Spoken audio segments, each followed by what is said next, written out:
S'il y a bien une personne qui s'est réjouie de la défaite de Francis Ngannou contre Anthony Joshua, il s'agit de son ancien patron Dana White. Le chef de l'UFC n'a en effet pas mâché ses mots quant au chaos du Predator, en sortie de l'UFC 299.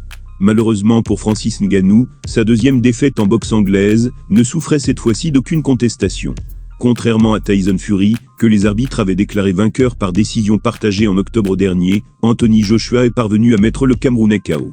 Et ce, dès le deuxième round s'il vous plaît. En plus de ça, il l'avait déjà envoyé au sol quelques minutes auparavant. Il s'agit bien sûr d'une grosse déception pour l'ancien champion des poids lourds à l'UFC. Même s'il s'en tire, avec le plus gros chèque de sa carrière à hauteur de 20 millions de dollars. Ses détracteurs en revanche, se délectent de sa mésaventure. À commencer par son ancien patron Dana White. Le big boss de l'UFC était en effet tout sourire quand on l'a interrogé à ce sujet en conférence de presse. People are saying it's one of the more violent knockouts in boxing history. Yeah, I mean, going into the Fury fight, if Fury trained for the fight and didn't show up and, look like he ate Tyson Fury, that's probably the way that fight would have ended too. I mean, listen, the crossover, you know how I feel about crossovers into boxing, and that's how they end, just like that. En un sens, Dana White n'a pas tort, Fury ne s'était pas préparé de manière irréprochable à affronter le Predator. Et il a failli en payer le prix. Joshua au contraire l'a pris très au sérieux, et ça lui a rapidement souri. Lui il l'a dominé de la tête des épaules. Mais les internautes reprochent au businessman ce discours assez peu glorieux. Ils l'accusent de ne pas avoir digéré le départ de la superstar, il y a un an. Certains ont déclaré, il a trop la rage d'avoir perdu son meilleur combattant. Ngannou il est dans sa tête, ça se voit qu'il a pas aimé, quand Ngannou s'est barré le pauvre. Dana White et Francis Ngannou sont en froid, depuis que le Camerounais a claqué la porte à l'UFC. C'était en janvier 2023. Et visiblement ils ne sont toujours pas prêts de partir en vacances ensemble. Cela étant dit, le combattant ne regrette certainement pas d'avoir fait ce choix. Et ce même après 2 défaites, pour lancer sa carrière en boxe anglaise.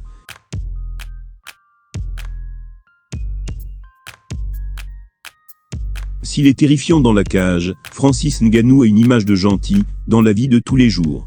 Mais il a aussi son petit caractère, et il lui arrive de s'énerver. Une légende du MMA l'a découvert à ses dépens, et il a été sauvé par son fils. Francis Ngannou a beau avoir été mis KO par Anthony Joshua la semaine passée, dans un combat à sens unique. Il n'en reste pas moins d'un des hommes les plus terrifiants de la planète. Dépourvu de son aura d'invincibilité, c'est une évidence que personne ne va commencer à chercher les ennuis avec lui pour autant. Du moins dans la vraie vie. Car sur les réseaux sociaux, certains s'en sont donnés à cœur joie. C'est notamment le cas de la légende du MMA Chael Sonnen, qui a expliqué à ses abonnés qu'il aurait fait encore pire au Predator. Une sortie assez étrange sur laquelle il est revenu, dans son émission avec Daniel Cormier. Visiblement il y aurait une animosité de longue date, entre l'ancien champion poids lourd, et l'ancien prétendant au titre des poids moyens. Il a raconté ceci, c'est une histoire entre Francis Ngannou et moi. Mais pour faire simple, on a failli se battre sur un parking, on a dû être séparés. Je vais vous dire, ce qui arrive quand tu te retrouves dans une bagarre de rue avec lui. La sécurité a tenté de nous séparer, mais les gars ne voulaient pas s'interposer. Je les entendais, mais personne ne venait entre nous. On est l'un face à l'autre, prêt à en découdre. La seule chose que je sais des bagarres, c'est ce que mon père m'a appris. Il m'a toujours dit que quand un autre homme est à portée de bras, il faut attaquer. Mais sur le coup, je ne voulais pas que ça escalade.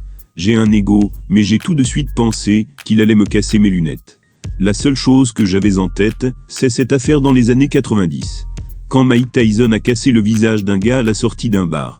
Je ne sais pas ce que ça fait, et je ne veux pas le savoir. Mon fils était à quelques mètres de là. Il avait une paire de gants de boxe, car c'était après le combat entre Nate Diaz et Jake Paul. J'ai dit à Francis, pas maintenant, mais il n'a pas compris. Alors j'ai mis ma main devant mon fils pour le protéger. Et quand il l'a vu, il a arrêté de parler. Il a compris, et il s'est calmé. C'était une action de gentleman, et je le regarde différemment depuis ce jour. Dans une cage avec des règles, Francis Ngannou est terrifiant. Alors dans un parking où tout est permis, on comprend pourquoi Chael Sonnen a tout fait pour calmer le jeu. Il s'est servi de son jeune fils, pour faire descendre la tension. Et parce que le Predator est un homme bon, il a tout simplement remballé ses mauvais sentiments. Francis Ngannou et Chael Sonnen ont bien failli en découdre un jour. Mais parce que le fils de ce dernier était présent à quelques mètres de là, le Predator a calmé ses ardeurs.